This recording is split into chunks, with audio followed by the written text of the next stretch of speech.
Hello and welcome to a quick look at some of the enhancements to lighting in ArmA III.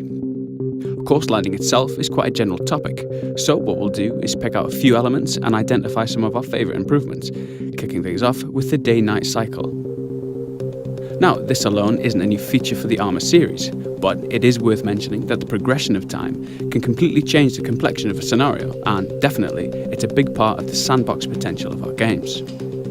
Something that is new, however, is the enhanced richness of the nighttime scenes.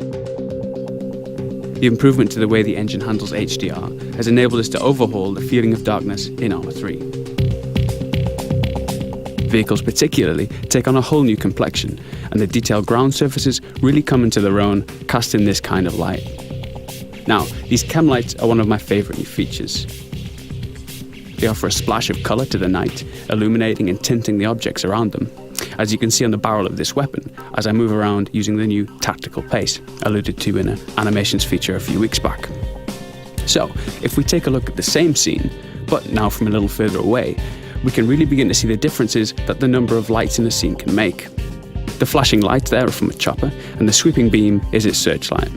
Moving further out still, we're able to keep the whole structure of the airbase in the scene, which you might imagine is great for navigation or indeed acquiring targets. In our Stratus showcase, we saw a glimpse of the new muzzle flashes. Now let's take a look again, this time using something with a little more punch.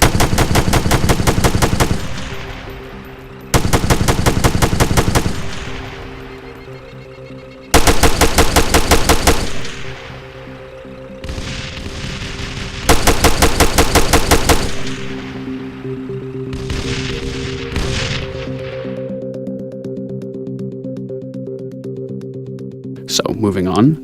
Yes, for those paying attention, we're not underwater quite yet, but what you're seeing here is a peek at some of the content we've prepared for the presentations at this year's E3. If we hop across to our elite Tier 1 operator, we'll jump into our diving showcase. This section demonstrates a number of new features, but of course here we're most interested in the lighting. Looking past the fish and through the surface, we can see the clouds and the underwater shading effects on the surface of rocks, seabed, etc. Things like these subtle particle effects zipping past and the seafloor clutter also really add to the overall impression of being underwater.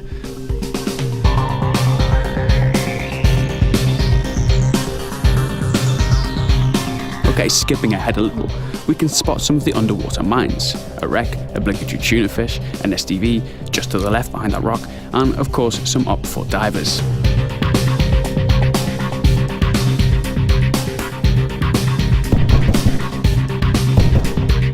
So that just about wraps up what we've got time to show for you now.